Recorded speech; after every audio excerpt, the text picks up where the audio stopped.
I just wanted to make sure that you listeners are listening to the Drapedomaniac podcast on doayamedia.com. You are, right? Peace, family, and welcome to this edition of the Drapedomaniac podcast.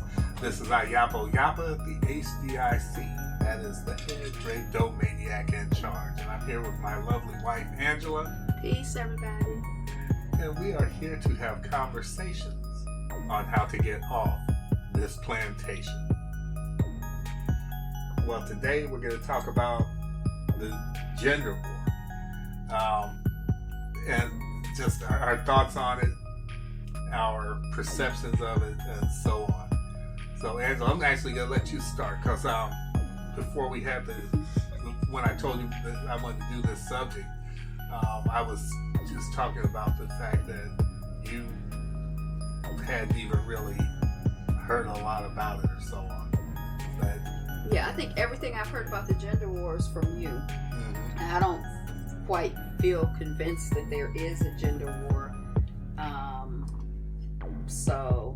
And I was joking with you. Actually, I was really joking with you before when I was like, me not being aware of the gender war is like us as Black people, not being aware that we're being warred upon by whites. And I actually was being facetious because I think they're totally different. But, yeah. So, I guess the only thing that I can think of is that I do remember as a young person, and even occasionally as an adult, you hear people say, all men are dogs. And I never thought about that one way or the other.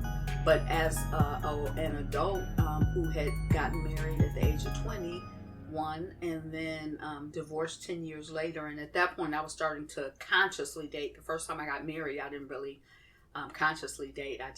I love you, you love me, it must be love, we must be supposed to get married, and we got married. Mm-hmm. But the second time I dated, and I dealt with a lot of different people. And I was like, I don't really know any dogs. I don't know, like when I'm dating men, I'm not really encountering any that I would characterize as dogs. I started to feel like that whole idea and concept was very offensive because I feel like a dog is a dog. And, when I reflected back at that time on the relationships that I had with men in my life, I had for maybe 20 or 30 years, 20 years, maybe 30 years, a problematic relationship with my father to the point where I didn't talk to him for 20 years. Mm-hmm. But I still had older men who were in my life, who I liked to varying degrees, and even the men that I did not like personality-wise, I had men around me who I felt were very caring of me, very respectful. Mm-hmm. I don't know. So from my personal experience, it's very difficult for me to kind of conceptualize. And also, I did not experience the color purple as male bashing. I just felt like it was one person, a reflection of someone's, a story of somebody's experience. Mm-hmm. So I was kind of surprised when I encountered you and the hostility toward, the color purple. I had only seen it once, mm-hmm. As when it came out as a movie. I had read the book, but I just hadn't, it didn't make me think, oh, all men are awful or whatever. Right. Okay, I'm finished, blah, blah, blah. I want to say for the record, I don't believe that a gender war exists. Oh. However, I say that in the same vein that I say I don't believe that all Black people are drug addicts. I don't believe that all Black men are dogs. I don't believe that all Black women have bad credit. I don't believe any of those things. But that doesn't change the fact that trope is out there. It doesn't change the fact that propaganda is out there. It doesn't change. So when I say I don't believe there's a gender war, I don't. But the propaganda is out there. Mm-hmm. That's the problem. The problem that I have with things like The Color Purple or The Women of Brewster Place or Oprah Winfrey and so on is I don't have a problem. And I think I've told you this before. I don't have an issue with one person or two people saying something that's negative about our people. But I have a massive problem with someone who has a blowhorn and they can talk to 1 million people, and they're espousing those views and putting forth those views, because now it's out of the realm of this is just the way that this individual feels about a person. People feel the way that they feel about whatever. But when you have a platform where now you're connecting with thousands, tens of thousands, or possibly even millions of people, it becomes a problem. So I was when you even to this day, you still don't hear a whole lot about like a gender war. But I look at that in the same way. I actually have some notes written down. I look at that in the same way as when we talk about libraries, or talk about health food stores, or talk about bars, or talk about finding weed. I was living in Canton for literally for 15 years. 12, it was 12 years. Literally for 12 years. And I could not tell you where one bar was. I mean that literally, not figuratively. I couldn't tell you where one bar was in Canton, and I lived there for 12 years. And then your friend came. My brother-in-law at that time came, and him and his wife stayed with us for a while. Within less than a week, he could tell me where all the bars were. And when I say, again, I mean this literally, he could tell me where like several bars were and where you could go to get weed. And he hadn't been there a week. And so my point being, the fact that I didn't know about them didn't mean that there weren't bars all over Canton, right? And the fact that now any city I go to, within 2 weeks, I can tell you where all the libraries are. Do you know where any libraries are in Detroit, or you were no, there? Oh. No, but I didn't live there. But I mean, any place I've like gone to live, I can only tell you where one library is in Detroit. Where? The one on the main drag downtown that's across from the museum. And I didn't even live there. That's the main branch. Right, and I didn't even live there. I can tell you where a library is, because that's where what I gravitate to. That's what that's my circle. My point being that I'm always constantly hearing about this gender war because of the circles that I'm in. The question would become, does it matter? Like, if I'm like hearing about this on social media and on YouTube and so on, does it matter? Well, is that the real world? I just want to say one thing, that I think that I may be hearing parts of this conversation about the gender war and not characterize it in that way. Because I have definitely heard, I've heard about there's this one guy, I'm going to just assert, I'm not positive, that there's this black man who I guess women will call into his show, and he'll tell them that they're valuable or not valuable. Right. If they have kids, they should like go to hell or something. So I have heard mention of that, and I even, I've heard it come up through my friends in the context of their marriages and relationships. Oh, really? Yes, and so it was kind of disturbing and alarming to me to hear that, because it didn't sound like it would be like good if just the way it came up. It's kind of like I don't know if upsetting, but disturbing. Look them up. Go ahead. We don't need to give them. I don't know if we need to, but so I have heard of it, kind of like in that context. But KS, I'll just say that. Yeah. Oh, yeah. Yep. But no one said no one. I haven't heard, other than you. I've never heard about anyone that I can think of say the gender wars. And of course, growing up, I heard women say, men ain't shit. You know? And I've heard the reverse. Men saying, black women ain't crap. But they think white women are crap. Because when I heard it wasn't black men ain't skit, it was men ain't scared. See, that's what it has evolved into. black men ain't skit. It has evolved into black women ain't skit. Mm-hmm. And so there's this issue going on now in what they call the manosphere and the whole black man save yourself movement and all this escaping out of Blackistan, which means I've heard people talk about Blackistan. Yeah, and I've heard women talk about it. Right, and that basically is talking about staying away from black men. And the black man save yourself is basically talking about staying away from black women.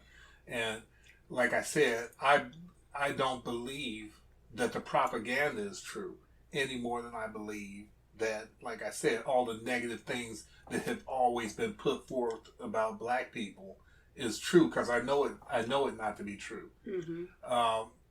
And so this it's a construct that's just like totally created, and unfortunately there are people who are making money off of it. They're getting either money or fame or whatever from it, and so it's in their interest to push the narrative.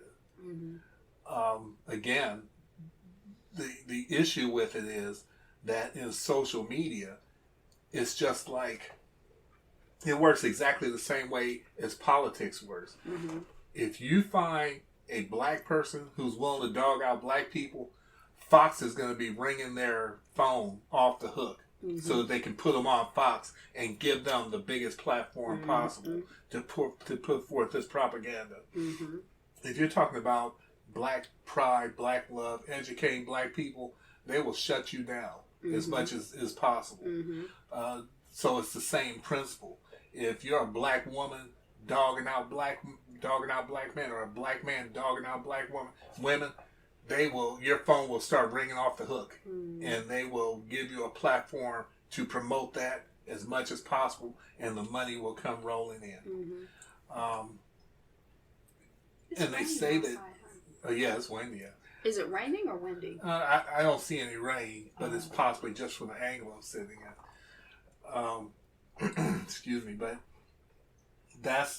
to me, that's the danger in it, because I hear some people say, well, it's just social media and it's not the real world and blah, blah, blah. How long have we been married? I think we'll have our 2-year anniversary in October, maybe. I think, Yeah. because we've only watched the wedding video once. Right. So. And where did we meet? On social media. Oh, you trying to be smart? I'm trying to. Well, no, I'm not trying to be smart. I'm trying to just say that what happens on social media, what happens on YouTube, and so on, can have real world consequences. Mm-hmm. That's where we met. Mm-hmm. There are people who have gotten killed behind social media. Mm-hmm. There are people who've gotten caught by the police through mm-hmm. social media, and so on and so forth. So it's not nothing. I used to feel like it wasn't that much mm-hmm. or that big of a deal. I'm like, that's just YouTube streets or whatever. But in some cases, it can do massive damage. Mm-hmm. And again, you get these people who are handed these big platforms and are promoted if they're adding fuel to the fire. Now, I genuinely believe that there is a real gender war between white men and white women, because that has always going on. Even during things like the suffrage.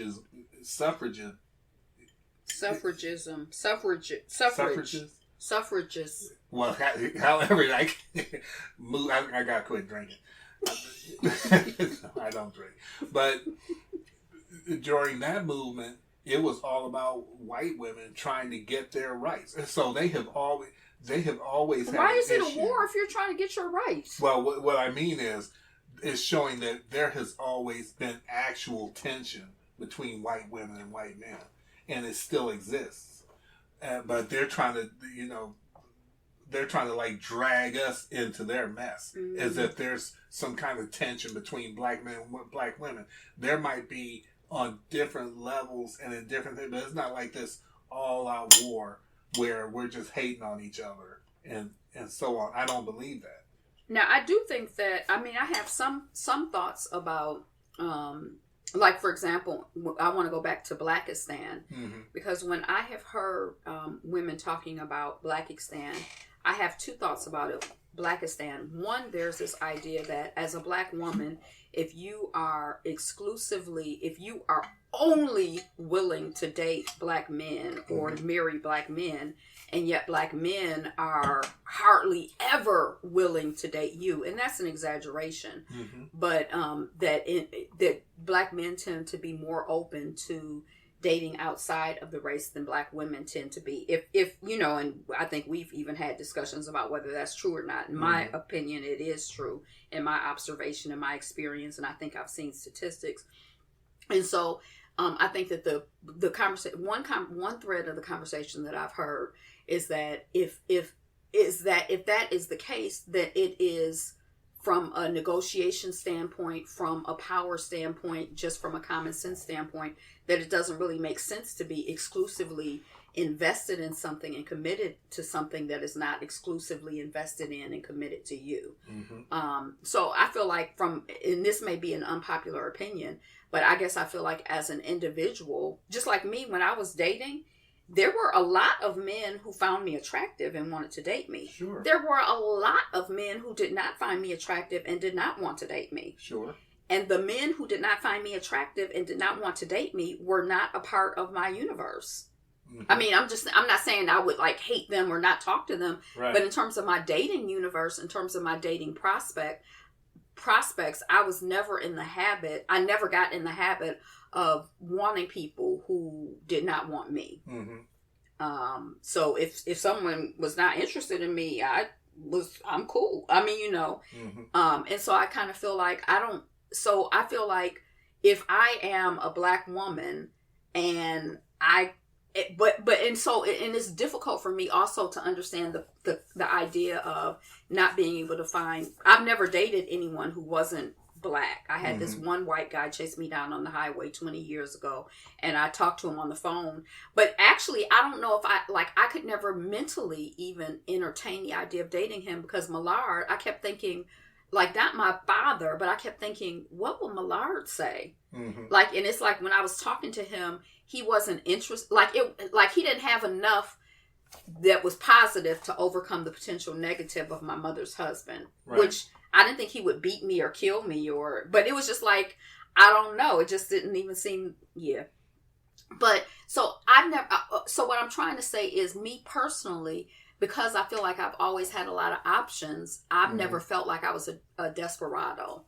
So I didn't feel like, well, no black men want me, so I have to look at white men. And I don't even really find white men that attractive, which I guess a lot of black men tend to say that they find non-black women to be very attractive. And that's propaganda. That's, right. You know, that's our training. We're trained to, you know, but I still never, even though I'm not white and I look black to me, I've never had any problem. So, but maybe it would be different. What I'm trying to say is, maybe it would be different if, based on the way that I look, based on the way that I carried myself, and also I think based on the way that I was raised, because I think that I think that the way that I was raised makes it easy for me to connect with people and to like people. Mm-hmm.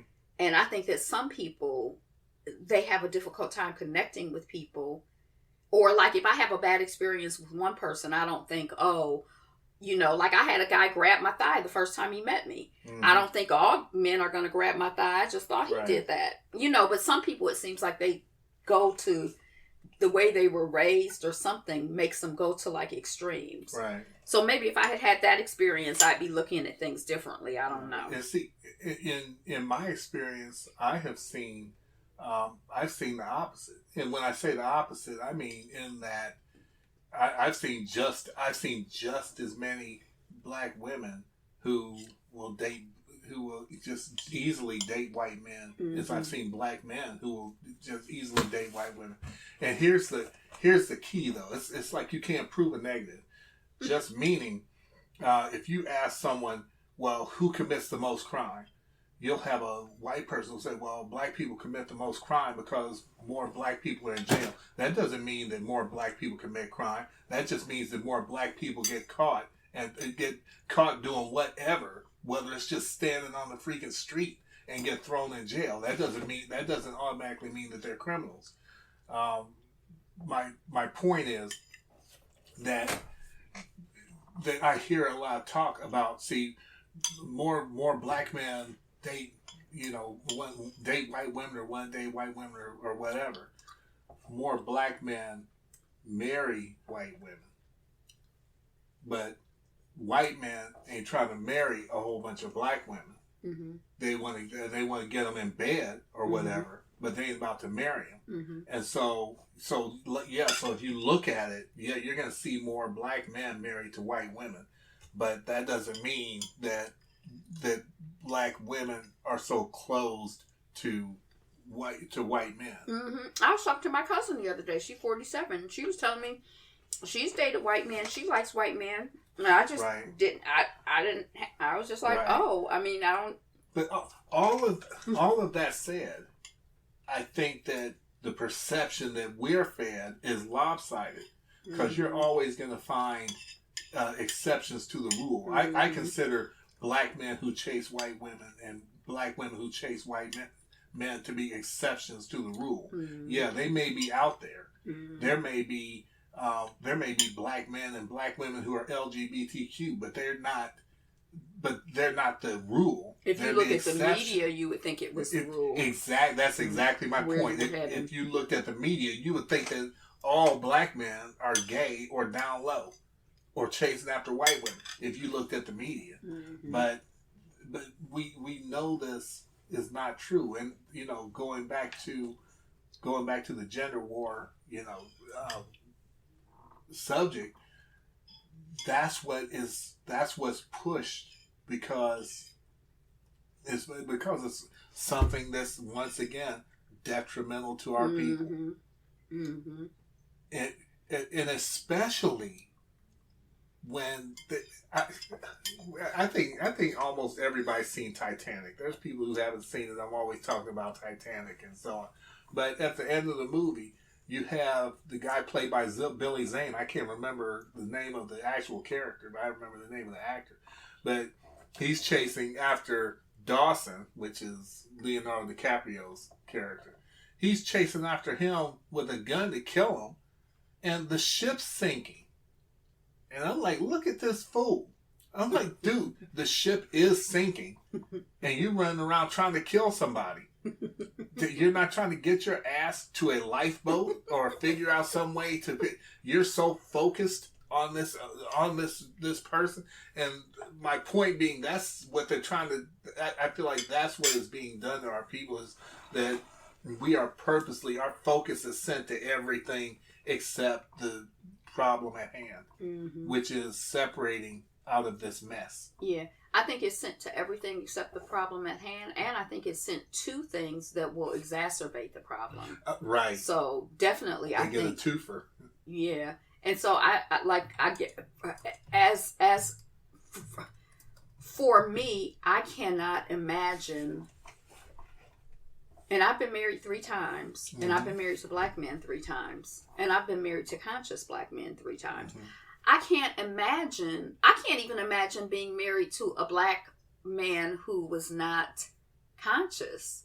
Right. I can't imagine being like the way you characterize yourself, 10, however many years ago. Right. Like, I just can't even imagine having like a conversation, let alone a marriage, a relationship with someone whose worldview and perspective is not only so different from mine, but from my perspective, overtly anti-black. Right. If we had met like a decade ago, we'd have never matched up. So I can't imagine being with someone who is anti-black, but also like I feel like even a white person who is like, oh, I love black people. Like I just can't imagine the logistics of being with a white person and sincerely believing that this man is for me, that this man is for my, I don't even understand how that works. 100%. And I feel like, even though I try to, in my conversations be sincere and honest and, mm-hmm. Even the white people, and I can't say that I have white friends, but I have some people in my life who, like I had this one white woman who was in book club with me, and she seems very conscious. I try to be very honest when I'm around her and not bite my tongue, but I notice I have to, I'm conscious. And the same way that I'm conscious when I'm around, Christians. Right. Like I don't try to bite my tongue, but I also am conscious that, our perspectives are very different. Right. And I don't like arguing with people. And so right. it's sort of like I try to, like, especially if it's like an in-depth relationship, then we can get into it. But if it's just somebody in passing or someone that I know casually, we don't even need to get into it. And that's the thing. There's some things. But how you gonna be married to something like that? There's some things that you just can't get. And as a black person, I couldn't be married to somebody white. And I'm coming home, and I'm like, this happened to me, that happened to me, this what do they call it, microaggression happened to me, and they're not gonna get that. They're not gonna understand it. I'm sitting at a restaurant and get some horrible service, and I know it's because I'm black, and I'm trying to tell my white wife, that she can empathize or try to sympathize all she wants. But like I'm always using as an example, right? When you're having a cycle, if you're cramping up, right? I can say, well, I've had a stomach ache before, but only another woman can understand what that means and what that feels like. I can have a chance of understanding. I can try to sympathize. I can try to empathize. I don't care what a woman says. She don't know what it feels like to get kicked in the groin. Right. You can have a stomach ache, you can have cramp, you can. What about when you bang your elbow on something? Right. You get that weird feeling. Well, that's common to human beings. What I know, but is it similar when you get that weird feeling in your elbow? When a man gets kicked in the groin, just imagine like everything in existence like stopping for a moment, and then like every possible pain that you could feel humanly, just short of dying, happening all at once, but that it's not over. It's still going to take a few seconds for the totality of it to reach you and explode in this crescendo of agony. Is it really painful like that, baby? Like I said, a woman can't. I don't see when men get kicked in the balls, they don't be like screaming and like they just nice peak. But it's like, and that's because we're men. We're not gonna scream like that. We're just gonna like grab them, double over. When you see people in movies who get tortured, they scream. When you see men in movies who get tortured, they scream. Yeah, they scream, but that scream is not one fraction of an iota of what it actually feels like. I'm talking about not when they get. I'm saying in movies when people get tortured, they scream. So men can't scream when they. If it's pain. I'll just put it like this: getting kicked in the groin. Just imagine dying like in the most painful death possible, except you don't die. Baby, I never even realized it was painful. I thought it was like a weird, uncomfortable feeling. Weird, uncomfortable. If you hit this kind of off the subject, but if you hit a guy's groin like this, that hurts like nothing you can describe. I'm just talking about a little tap, let alone getting kicked in it. That's why. Anyway, the point being, and I think that kind of makes our point is now imagine that you're a white woman or I'm a white man and you're a black woman or I'm a black man. And you're trying to explain to me, we're married, you're trying to explain to me what you've been through during the day, or vice versa. It's that same thing. Just like you said, well, I thought it felt like this, or I can't even explain what it feels like, and there's no way for you to know. Yeah. Because you have no point of reference, no nothing. So these black people who marry white people, I'm like you. I can't even I mean, it may be, I don't know. I don't know. Because, you know, I feel like there is a point of pain, theoretically, that we have in common. But I also, like, I feel like more importantly, it's sort of like, there's like a legacy, there's a history. Now, my first husband was Jamaican. And my second husband was from Detroit. So my second husband, he was kind of from, but we kind of came from a much more similar background. But even my Jamaican husband, I feel like we were at a predominantly white institution. You know, like, I just feel like Black people in Jamaica, like, I just feel like there was so much in common, but not just in common in terms of pain, but common in terms of culture, common in terms of the way we express ourselves, common in terms of, you know, overlap with family. The way that, like, when you see, like, when I would see some Jamaicans, I'd be like, that looks like somebody from the east side of Detroit. Like, you probably don't even know what that means. But just like the extreme dressing, the extraness, like, not every Black person, but I just feel like culturally, you know, there's something about us that's just like the most.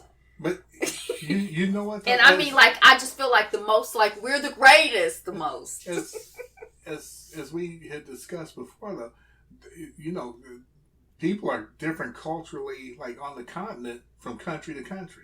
People are different from like Jamaicans are different than people from the U.S. are different from people from Limon, Costa Rica. Right. But people are different. So, but my point is that Black people do have like a commonality that white people don't have, because you have Irish people, you have French, you have British, and so on, who are white, and they're different, but they have like this thing in common where white people are a way, and Black people are a way, and as a Black person, I could marry someone from Ghana, and she may not be able to relate exactly in the same way as me, but we will have a commonality. Whereas you marry somebody white, you just don't. But people have stuff in common. If you might have your career in common. You might have your musical choices. Yeah, but I'm talking about like on that deep core level. Thank you, that core level. Because I can. And it's a vibration for me. Yeah, I can find something in common with anybody. Right. But it's like it's a vibration for me. It's like I don't know. But I mean, I don't actually feel that I vibrate with all Black people. Right. You know. Yeah, that's what I was just trying to say. Yeah. Because I mean, we don't even have to get like in the New World, but even there's a difference between Black people in Detroit and Black people in Ohio. And when I came here, I'm like, there's so much interracial dating. Right. And that might just be Hilliard. That might be different from Cleveland, Cincinnati, you know, I don't know. But Detroit, I know East Side is different from West Side, is different from HP. I mean. Right. Well, it's the same here. It's the same here. You have like Lower Columbus, Upper West Side, East Side, and people are different. But I don't think y'all have as much of a Black thing here. On a core level, when Black people get together and they start talking, and you strip away the religion, you strip away whether they're from the East Coast or the West Coast, you start stripping all that down, and the proof of it is that when you watch things like Tony Brown's Journal, all this stuff from the 60s, the 50s, the story is always the same, no matter where you're from, what time period you're in, no matter what. I'm sitting here reading stuff by Frederick Douglass and it's talking about the same thing. Those are all Black Americans. But I thought you were going to say like when we watch Nollywood or if I watch other stuff. Right. Because I was going to say some of the stuff I've seen from the Caribbean, but the Caribbean are like New World like us or whatever. I don't know if New World, but whatever. But Nollywood, it's a lot of stuff when I'm watching Nollywood that, you know, we may not say that, but it's like it resonates with me. Right. Or like, you know, the mother singing.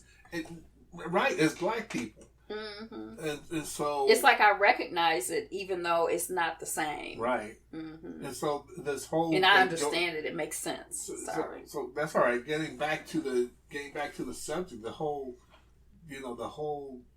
quote unquote gender war.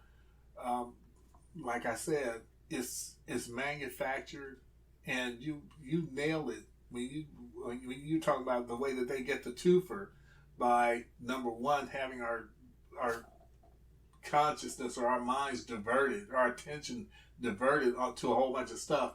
Plus, it's something that tears us down. And I feel like loving yourself, like as a black person in this white supremacist this world, right. It's like a black person loving themselves is like really, I don't know if radical is really the word, but it's really powerful. And I feel like, it's a feat. And I feel like not just me loving myself as an individual, but me loving myself as a family, me loving myself as a community. I mean, I don't mean just me like Angela. I mean me and all of me in any layer of love that I have for myself. Right. It's a feat. It's powerful. I mean, there's something really when I came. I mean, just me coming to myself and coming to a sense of myself, there's a power there. And whenever I'm in community, like, I feel like my marriage is a source of power. There's something beautiful and important there. And, my relationship with my relatives and my mom and my family and my relationship with community, all of that stuff is just like a lot of power in it. And it's a lot of, that's where the potential for freedom comes. There's no potential for me to be free. There's no potential for me to escape when I am not in love with myself and not acting from love of myself. So I don't even know how I can be I don't even know how I can be a free black person and be with white people. And I'm not saying that I don't believe that there is that, I think that there's a difference between being interdependent and being totally separated. Right. I don't necessarily, I feel like I think you can have relationships with all kinds of people or beings. I have a relationship with Bella the dog who just had puppies. I'm not talking about, not being able to relate to or connect with other beings. But Bella is a dog. Right. I just don't see how you can be free and be. Well, here's the thing too. But maybe because I just don't have the experience. I don't hate women. I don't dismiss women. How you gonna hate women? Your mama's a woman. Let me finish. I'm going My somewhere. daddy is a man. I'm going somewhere. I don't hate women. I don't dismiss women. I interact with women. Right. There are all the women on the planet, and then there's you. Oh, what you trying to say, baby? What I'm saying is, you're my wife. I have separated myself from all other women on the planet except you. That doesn't mean I don't talk to other women. That doesn't mean that I don't say hello. That doesn't mean I don't interact. But there's my relationship with you is what it is. And I'm separated from everybody else. So when we talk about separating, that doesn't mean we'll never talk to a white person or do business with a white person or have a little white person come into one of our businesses or whatever. That means that our power is in being with just us. Our power is being separated unto ourselves, and then we're able to interact as whole, healthy, sane people, right? And we're able to interact with properly. And so they, just like with any abuser, I've said this a million times. I just believe that an abuser they don't care if you talk bad about them. They don't care if you spend all day on the phone dogging them out and so on. As long as dinner is hot on the table when they get home and they having as much sex as they want and you doing what they want to do and they're getting your money, they couldn't care less what you're saying about them. But try to leave their sorry ass. And now your life is in danger. Mm-hmm. Now you start having a problem when you start trying to leave them. And if you really look around and even look at the subjects of quote unquote the gender war and getting out of Blackistan or black men saving themselves, it's all about not separating but integrating even further into them. Mm-hmm. Into them. Mm-hmm. Right. And one of the things that we talked about in terms of, we were watching something on Brazil, and was it? But the people were saying how they felt that they were being exterminated, and statistically, when they showed the statistics, they're isolated into, most black people are in the favelas, the poor communities, and the cops come in and just kind of shoot people up. It sounds like, right, and it sounds even more intense than here. But I was just thinking about Brazil and having that history, as I understand it, of having imported a lot of white Europeans in order to try to breed out blackness. Right. Breed out. I'm going to use that term. And so I feel that here they had one approach, and now I feel that the approach has shifted, and they're trying to breed out blackness. And, we've kind of talked about it a little bit, like in terms of the guy who's on the Supreme Court and his white wife and, just different people, Clarence Thomas, and different people who, their wealth will go to white people. Back to white people. But if you look, like when we were looking at Diana Ross's grandchildren on that, this was like 2 or 3 years ago on that show, and like all of the little grandchildren, like to my eyes, looked white. Right. Look at Grace Jones, black as a raven's wing at midnight.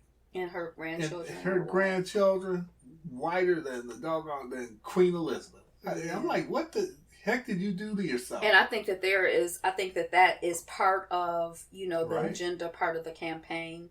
Right. And even when you just marry white like that, like you have someone like Byron Allen, who is a legitimate billionaire. And when I say legitimate, I mean not just on paper. Because there's black people that they say are billionaires, but they're leveraged and stuff. Even without leveraging and stuff, Byron Allen is a billionaire, but he's married to a white woman. So when he kicks the freaking bucket, where's that money going? Back to white folks. What are we doing? Well, I think that's part of the training and the design. Like, I think there's always strategies and techniques to keep wealth and resources and valuable things concentrated with white people. Right. And so I think that's just one of the strategies and techniques to. Because they're constantly saying in the United States, I guess worldwide, land ownership or home ownership is the way to build actual wealth among a people, even individual families and among people. And that's why white people, like, especially in the United States, like, fought tooth and nail to make sure that they always stripped us of property. They burn down and blow up cities and then just go in and take it. Or they cheat you out of your farmland or whatever. However they do it, they make sure they get that land back. They get the land back, but even when we have possession of the land, I think statistically, when you look, like if you look at just building wealth in America without isolating for race, then one of the smartest ways to build wealth is by acquiring property. Right. But when you isolate for race, if you acquire property in black communities, then your property value is not generally going up; it's generally going down. Right, until they decide to gentrify it. Exactly. And even then, like when you have white communities, just like it's happening now, you have in the housing market, you have the corporations are paying $10,000 to $1 million over asking in these different white neighborhoods. In the black neighborhoods, before they gentrify them, they either just kick them out or give them like base price or whatever. But they're not giving them like thousands of dollars and $1 million over No, they're giving them a high the tax value. bill. Exactly. They're Right. giving you a bill, not money. And then just taking it. They're giving you debt, not money, not And- equity. And so that also like boomerangs back to my whole thing about money and material wealth, because we're taught, and this is hard to break, because I'm finding it hard to break in myself anyway, where you're just like material. Well, I'm saying it's hard to break, but actually maybe it's not so much, because I'm like I'm realizing the game, which is they base everything on, as far as the worth, quote unquote, worth of a person being based upon material wealth, Mm-hmm. or having material whatever. Mm-hmm. And actually going someplace and living healthy and having some place to stay, but just living healthy, being able to breathe clean air and be at peace and stuff, you can't put a price tag on that. Mm-hmm. Screw having a freaking Lexus, Mm-hmm. or a Mercedes, or whatever is the big car now, or some Jordans, or whatever kind of shoe was. Screw having all that crap. What is that? I want to have some peace. And after you unplug from that, then you stop chasing money. And when you stop chasing money, then you stop looking at each other in terms of money. You stop looking at each other in terms of a dollar sign on legs. Oh, let me just say something too. Back to Mm-hmm. the gender war about a dollar sign on legs, Mm-hmm. because I think that in the when we talk about it in this context of value, I think that I remember hearing Beyonce's dad saying that or something, I don't know, but this is my recollection, that as he was moving up the corporate ladder and doing well, it was important for him to have the same thing that his colleagues had, Mm-hmm. and the most valuable women were white women. Mm-hmm. And when he met Beyonce's mom, he thought she read as white to him. And I think it's probably just a bonus to have her black identified, Mm-hmm. even though because then he could move around and continue to make money. Like your wife is, if you're a certain type of man, or I think women add value to men just like men can add value to women. I think Mm-hmm. that the value that women tend to add is not material, but it can translate into material. Uh-huh. And the value that men tend to add, it tends to be more material that can then be transmuted into other things. Right. But that's just, but, and I think that when women are looking at men, a lot of times you're looking at black man versus white man. And in this society, in this culture, in this context, then a white man is going to have more potential to have money and to make money than a black man. Right. If you look at a black woman, like when people are like, oh, she has a bad credit score. But also, I don't think it's just that. I think that as you're moving in the world, Mm-hmm. having a white partner can really, if you're moving in a white supremacist world, having a white partner can make a difference. Right. When we're talking about, some of the things that we do when we're selling things where we might not let our black hands show, or let, people, Mm-hmm. because if we want to buy a house, it's just me and you. We don't have our white partner to go in and buy the house for us. Right. Or to meet the realtors, because, they appraise your house. They've had stories here recently where people got appraisals with my black face there. And then when my white friend went, the appraisal was 4 times as much, 3 times as much, 2 times as much. Right. Same house, same everything, just a white face. Right. And so, it's moving in the world that is very materially oriented.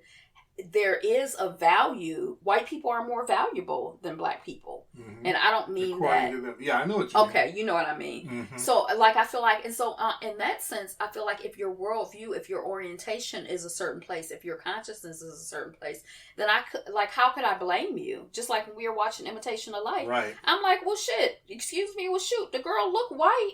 How can I blame her for wanting to move Right. in the white? Like, who wants to be dogged out and Right. dragged down? Right, and that's what it becomes, and that's why just like we have said earlier, that's why loving yourself in the context of a system of white supremacy is a feat. Yes. That's why. And like a deep, sincere, real love. Right. It is a feat. And I don't get mad at people who fail at it. I failed at it for a long time. Mm-hmm. But at some point, as they say, I woke up. But I don't even know if we fail at it because it's not a goal. Right. That's fair. That's fair enough.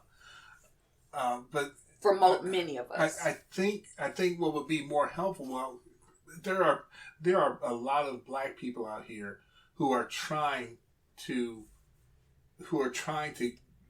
push black love, who are trying to talk about pride in ourselves. I mean, there's a lot of us out here, and the problem is that we're basically what's called deplatformed or whatever, because that's not the message that they want to get out. There have always been black people fighting. Black people have always fought, and we have always loved ourselves.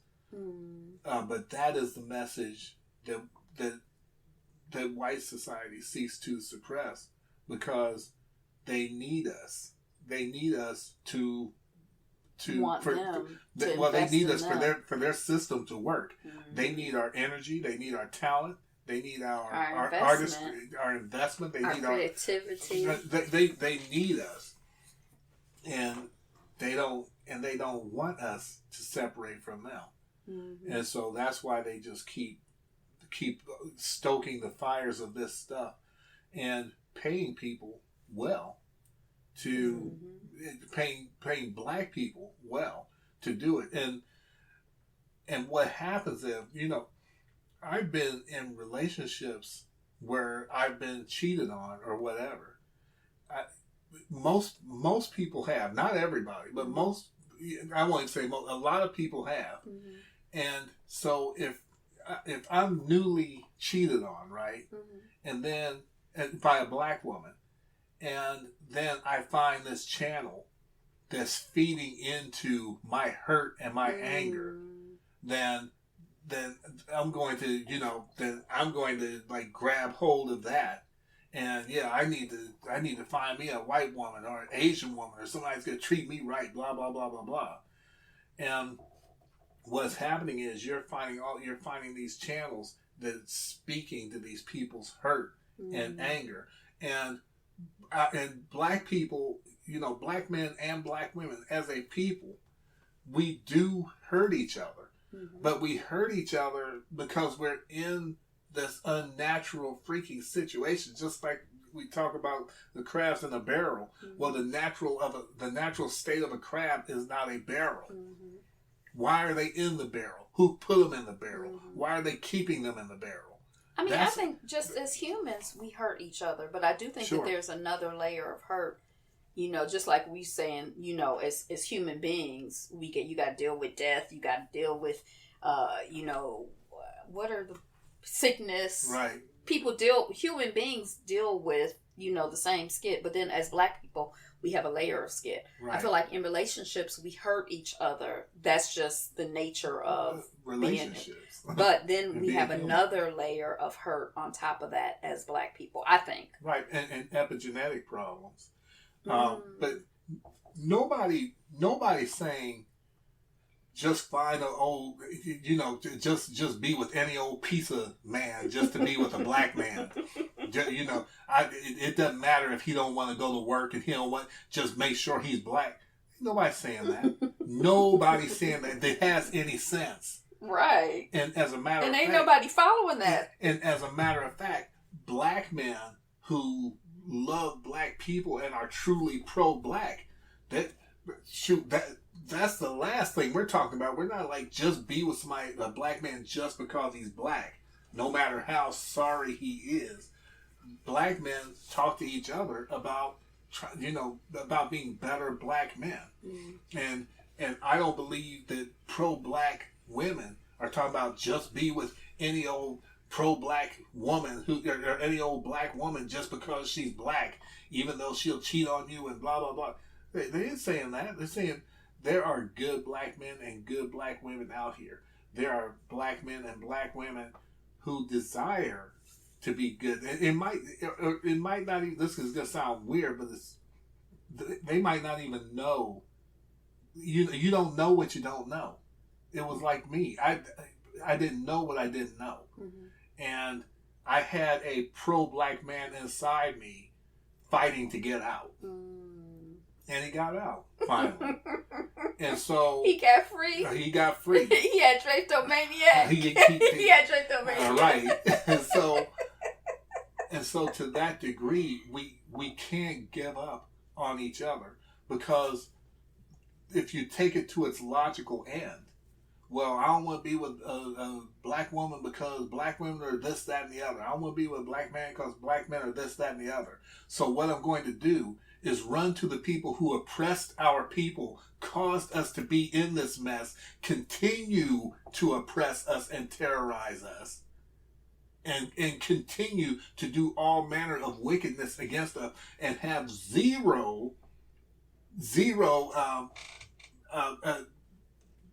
desire to do anything about it. As a matter of fact, it's in their interest to continue to terrorize us and oppress us. But that's who I'm going to run to, because somebody broke my heart. Some black man or black woman broke my heart. And so I'm going to run to the devil. Mm-hmm. And I'm like, what? Mm-hmm. What? And I feel like,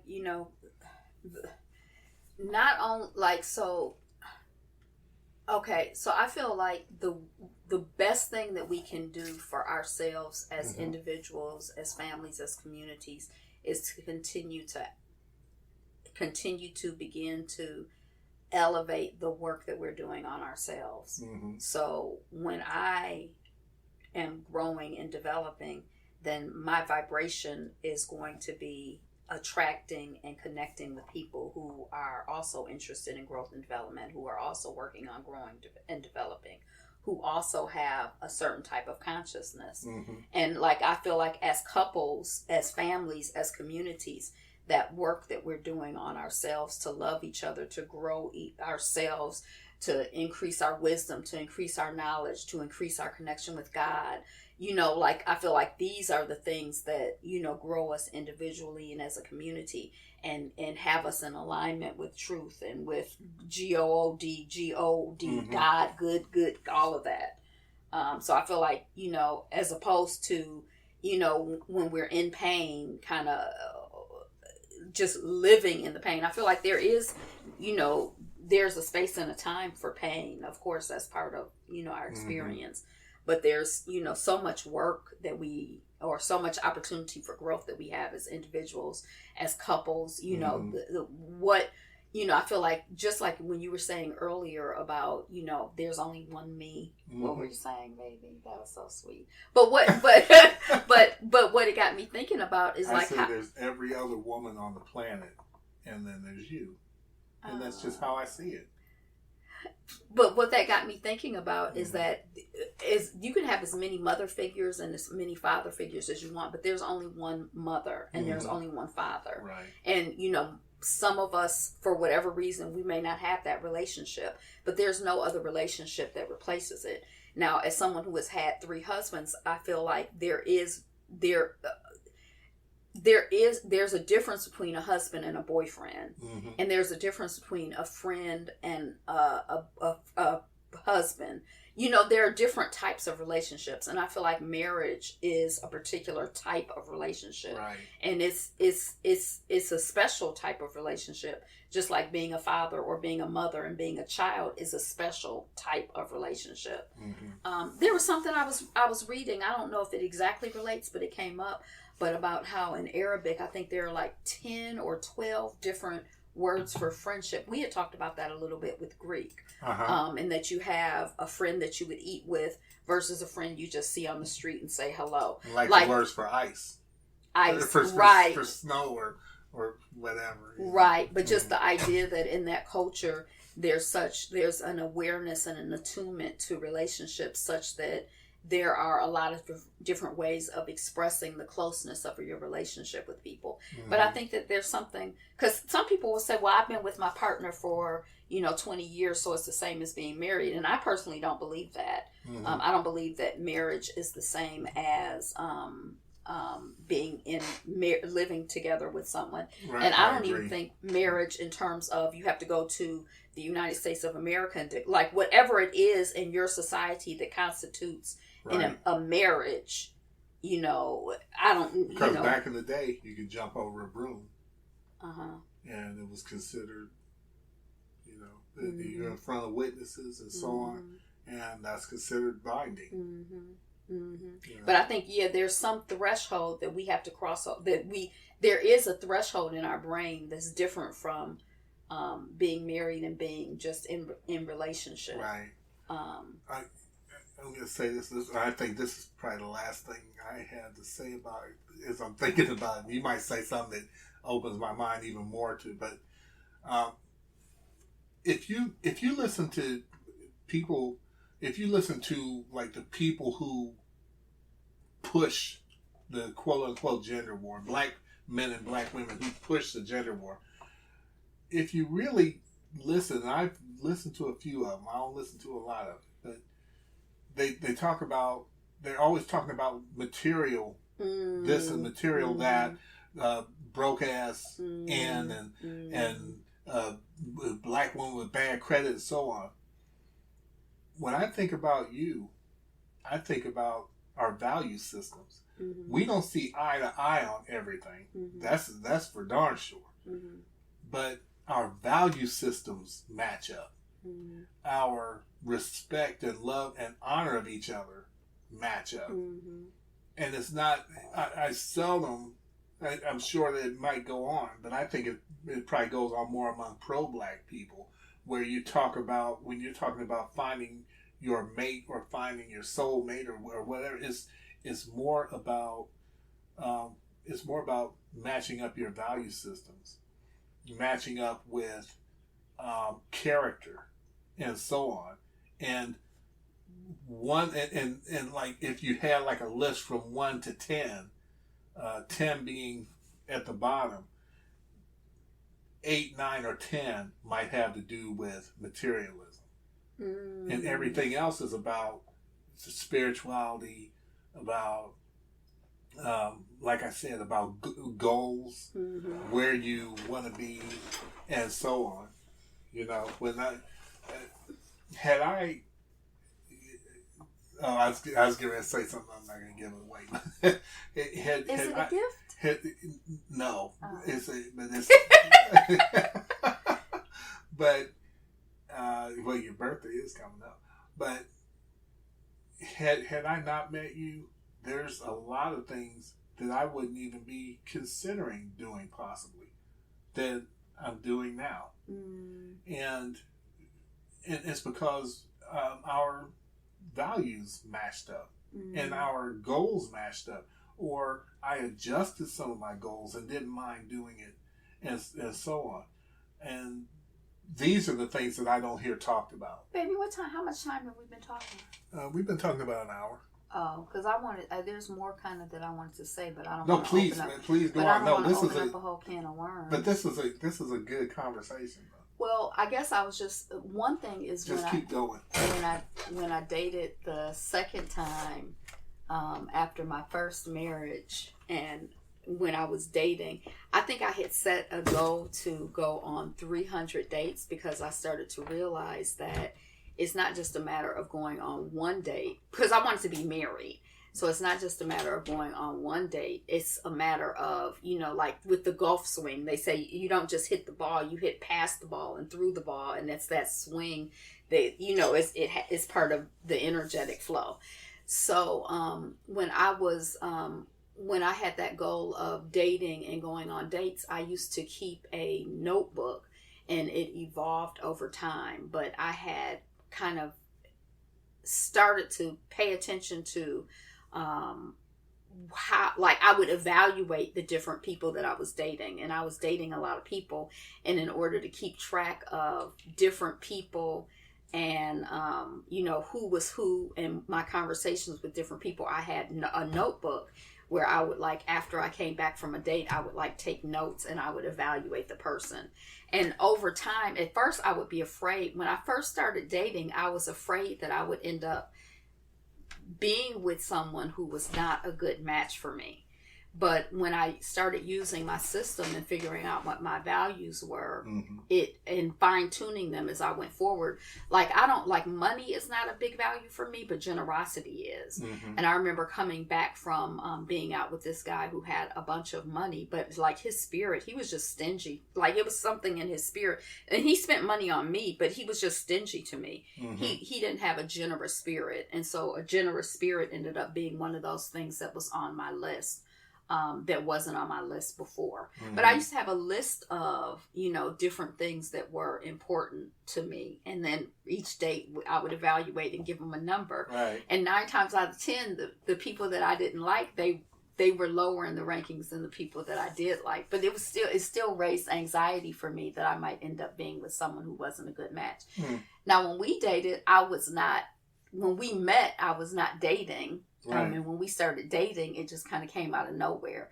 But I was just thinking about some of the things, like when I met you, I really, really appreciated how kind you appeared to be. And we didn't know each other in person, but how kind you appeared to be to other people and how gracious you seemed to be to other people. And I really appreciated your sense of humor, and the fact that you seemed playful was important to me. At the same, because we were traveling in circles of Black people talking about, you know, issues that impact Black people. And so I feel like there's obviously a seriousness to that and a heaviness to that. But I guess I was also really attracted to the playfulness and the lightness that I feel is important to counterbalance it. Because I think that it can be difficult to stay sane and happy and continue to grow just from a perspective of weight and pain.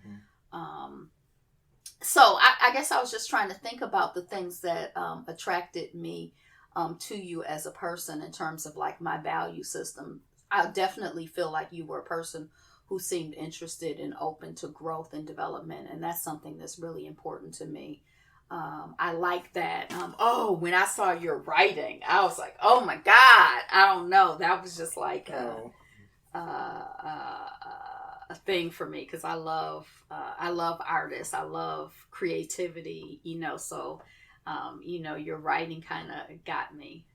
Thank you. I'm not saying that. I was just trying to explore it. I know. I was attracted to you for a lot of the same reasons. Because of my boobs? And, well, that was 2 reasons. but seriously, part no, but a big part of it was not only that, but it was your openness, and you struck me immediately as a genuine person. And that goes a long way with me. And then we met in person, you know, finally, and you were exactly the way that because people present themselves in a million different ways online or in social media or whatever. You were exactly the person you presented yourself to be, and more. And I like brainy women. I mean, I like beautiful women. You're beautiful. But I like brainy women too. And you are definitely brainy. When we talk, it's always this mind expanding experience for me. Even when, and you already know this about me. I'm saying this basically for the audience, but you already know this. Is when we talk about things, even if we get into an argument about it, or even if I seem to disagree, I still spend days and sometimes literally weeks thinking about what you said about it and weighing it back and forth between what I believe or what I've researched or whatever, and coming to a conclusion about it. And there's several times I don't know if you remember, but there's several times I've come to you and I've been like, yeah, I've thought about that after we talked about it, and I think you're onto something. I think you're right. And so it's your openness, your intellect, your creativity, your love of black people. If you love you some black folks, and your boobs. And so,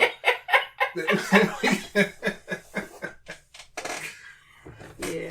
So I don't know. I guess I was just trying to think about in terms of when you cross value systems and like what does that mean, and like how does that line up for me with I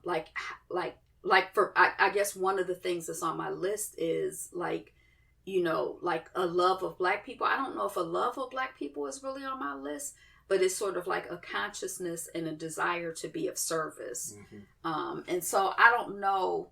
I don't know. I mean, I guess it don't really matter about. Well, that's the thing. People, you mentioned earlier about things resonating with you. I don't have like a list. Or I didn't have like a list, but there are things that resonate with me, and a concern for black people.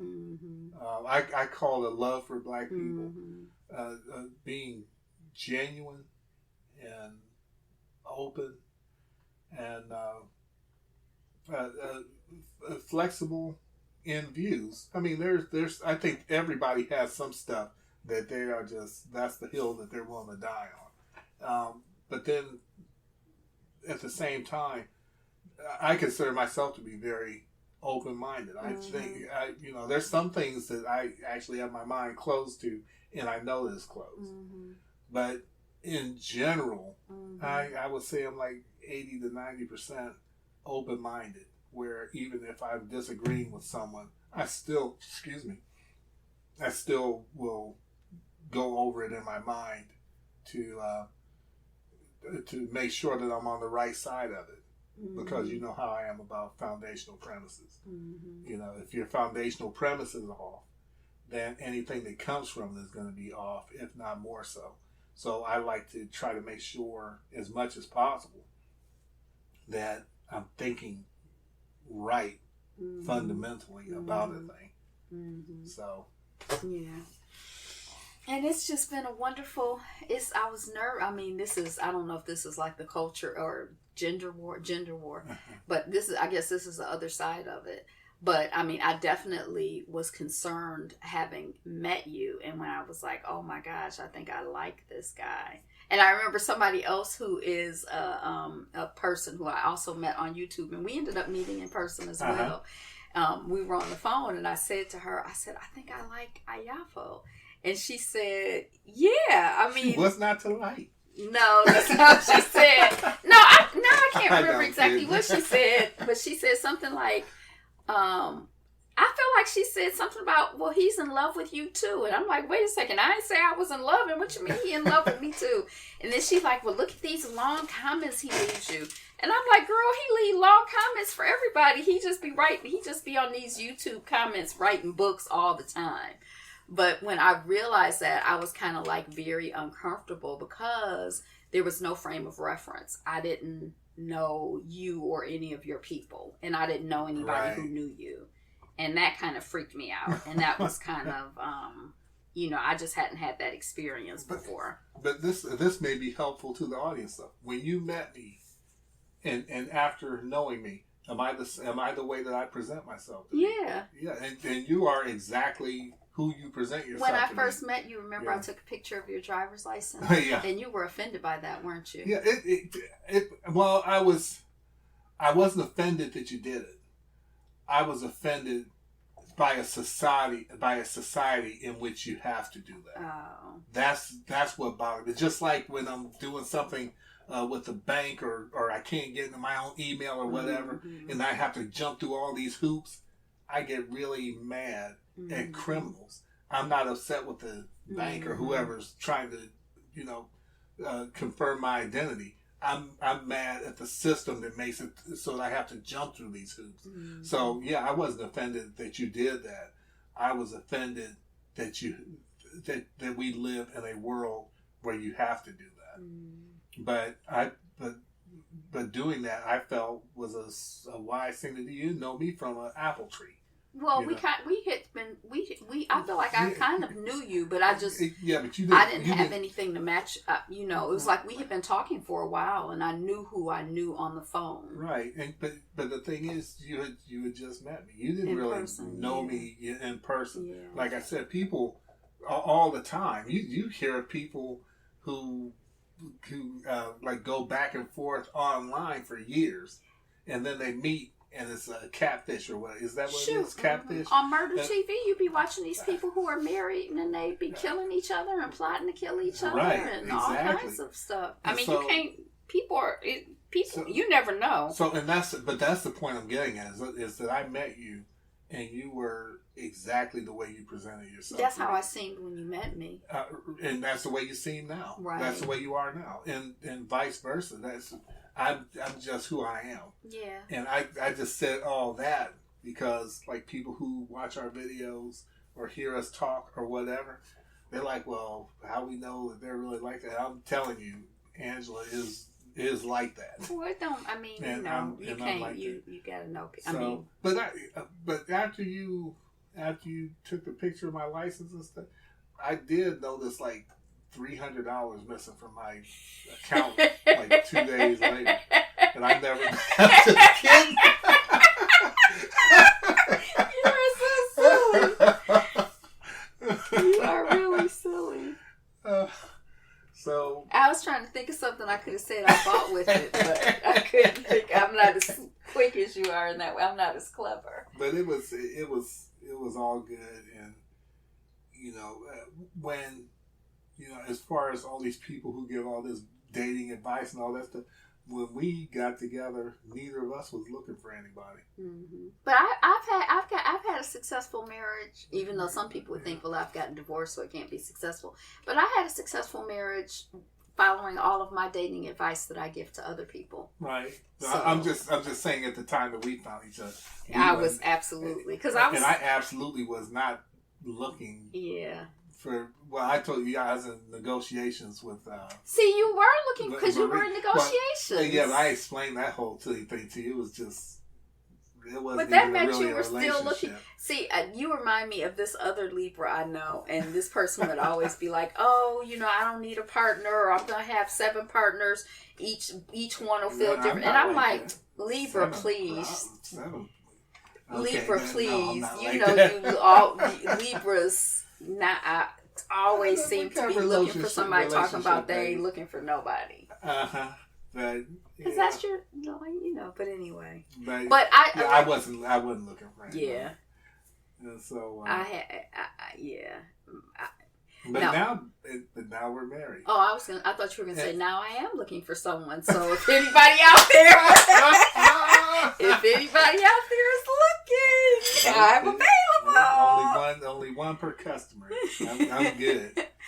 But it's sort of amazing and beautiful to me. I'm winding down, but I think that there is a whole world out there, in my experience, and I hope that and other people will more and more have this. There's a whole world out there of wonderful people, wonderful black people. Wonderful black people. Mm-hmm. And I mean, when I was dating, especially the second time, and I was dating a lot of people, I met a lot of really, really wonderful men. Now, they weren't all good matches for me or the best match for me, but I have met a lot of really wonderful, quality, kind, generous, loving, thoughtful, intelligent, creative, dynamic people. And so I just I feel like,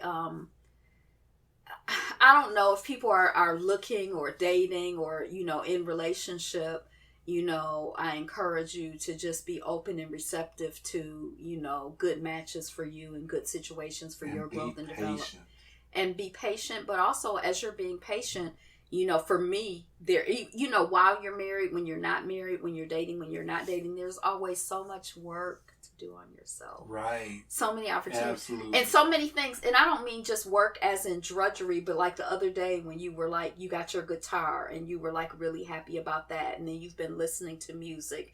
And I've been practicing inhaling so that I can learn to play the blues riff on the harmonica. Is that what you're going to teach me? Mm-hmm. Yeah. So, and I'm looking for, like, I feel like there's just a world of opportunity to grow and develop and love yourself and love your time with yourself and explore the things that are exciting to you and interesting to you. And there's just a whole wonderful world out here. Mm-hmm. So with a partner, without a partner, you know, you partner with yourself. You your best partner, I think. So for that blues riff, yeah, you're breathing in from your throat. You gotta do it like directly from your mouth. And that's where the secret is. Like that. And so next time we'll play harmonica. I'm just joking. I don't know. I might. I was looking to see if I could see it. It's already up. What? I'm gonna be in probably about a month. The set I gave you. The set you gave me. Okay. And I don't know where yours is. The Lee Oscar. And if you play harmonica, get a Lee Oscar. Well, mine is something my husband gave me. It's plastic. I don't love plastic, but I'll take it. It's like different keys. Is that what it is? Okay. So I guess that's a whole other subject. All right. So I don't mind this one going so long because I love the conversation. I think it's a good conversation to have, and hopefully, if someone hears it, it'll like wake them up to the fact that we're being distracted on purpose. And trying to bring each other down on purpose by people who have no interest in our liberation or our freedom. And we need to be trying to separate and not trying to integrate further into this mess. You know, every point at which we can separate, we need to separate. And if you're looking for someone, just real quick, if you're looking for someone, patience, you know, there's someone out there, some black man or some black woman out there who is waiting for you and who fits you. You know, I believe that. There's a J. California Cooper short story. I can't remember which one it was, but where it's like there's a lid for every pot and a pot for every lid. I don't know if I necessarily believe that, but I definitely feel like in terms of on the theme of drapetomania and escaping from enslavement, I feel like escape to and embrace, you know, love and love of yourself and love of your people, and just really seeking to find and connect with and celebrate and honor and uplift and interact with those things that bring you love, those things that elevate you, those things that make you happy.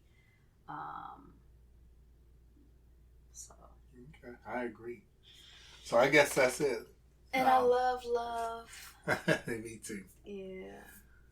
So that's it for this edition of this Drapetomaniac podcast. This is our Yapo Yapa, the H. Angeline knew we were getting together before we got together, by the way. What do you mean? She could see it coming. Really? Yeah, she told me. Huh. So anyway, this is our Yapo Yapa, the HDIC. That is the head Drapetomaniac in charge, and I'm here with my most beautiful, lovely, intelligent, top of the heap, top drawer wife.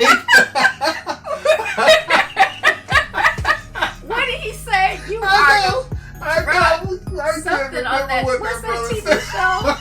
What is that TV show? The church show on. It was the doggone Greenleaf. Oh, Greenleaf. He called it. That was so mean. That's like the meanest thing I've ever heard. He said you the bottom shelf. Bottom shelf. That's why I meant top shelf. That's what they call you, top shelf. I said top drawer. Oh, top shelf.